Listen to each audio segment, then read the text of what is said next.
রাজা আগে সুদে টাকা খাটাতো, তার কারণ হচ্ছে রুম্পাদের ঘরে যেহেতু মেচকার বন্ধু ছিল সেই জন্য জানি, শুনতে পেয়েছি ওই কারণে।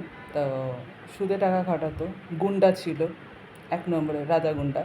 চৌরাস্তা বললেই জানে সবাই, চিনে ওদের। সায়েন্টিস্টও পরে হয়েছে, আগে এগুলো ছিল। মেয়েবাজি করতো।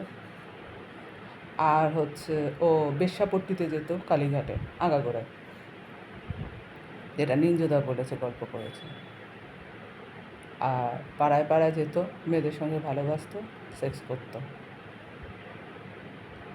সবার সঙ্গে। প্রেগনেন্সি হলে ছেড়ে দিত। তা একটা মেয়ের প্রেগনেন্সি হয়ে গেছে, বিয়ে করেনি। তার কারণ হচ্ছে মেয়েটা বলেছিল যে এখন আমি বিয়ে করব না, পরে করব, বাচ্চাটা নষ্ট করে দিয়েছে। সেই থেকে ও নাকি এরকম হয়ে গেছে। নিজেরা যেটা বলেছে সেটা বলেছে। তারপরে হচ্ছে মেয়েটা বাচ্চা নষ্ট করে দেয়, তখন একটুখানি মাথা হয়ে যায়। তারপরে ওদের সঙ্গে, নিজেদের সঙ্গে মেশে একটু করে, কিন্তু ওর মতন হারামি ছেলে যে দুনিয়া নেই সেটাই বলেছিল। তো আমার কথা জানতে পেরেছিল নিঞ্জুদা, জানতে পেরে বলছে আমি মরে গেল তোকে আমি বাঁচিয়ে দিতে। এই কথাটা বলেছিলাম যে কেন আমার জন্য তুমি মরবে কেন, পরে আছে কিছু করে না, কিসের জন্য, পরে জানতে পারবে। তো নিঞ্জুদা জেনে গেছিলো যে রাজা আমায় ধরেছে, সেই ব্যাপারটা হয়তো জেনে গেছিলো। তখনই ইয়ে করার জন্য নিঞ্জুদাকে মেরে দেয় রাজা।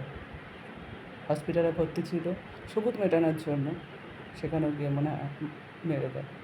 বেঁচে ছিল শুনেছিলাম, তো বালিশ চাপা দিয়ে মেরেছে। এখন রাজা মেরেছে কিনা আমি জানি না, রাজা বলছে আমি মেরেছি।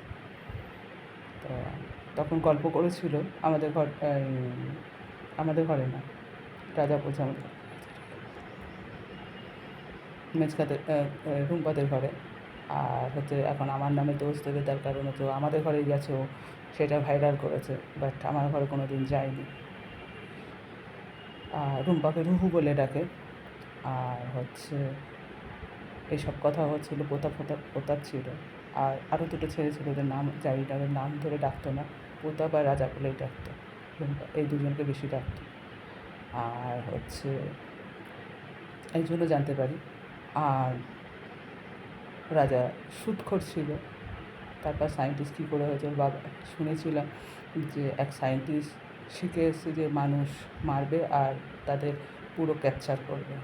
তো সেটাই ছিল রাজার বাবা, গুপ্ত ছিল, যেটা আমি ফাঁস করে দিয়েছি। আর রাজা এই কাজে গুপ্ত করেই করতো, যেটা আমি ফাঁস করে দিয়েছি। রাজা আমি ভিডিও না ছাড়লে কেউ আবার সত্যিটা জানতে পারে না, এই কারণে রাজা এখন নাম দিয়ে দিয়েছে এখন সৈকত সরবন। এই কারণে, তার কারণ হচ্ছে যেহেতু আমি রাজা বলছি ওই জন্য, কারণ ওর নাম যে সৈকত সেটাও আমি জানি। এইবার হচ্ছে সৈকত আর রাজা আর সৈকত একই ছেলে না, রাজা আলাদা, সৈকত আলাদা। এটুকু বলে দিলাম, যেটা আপনারা জানেন না সেই জন্য, এটাই কারণ।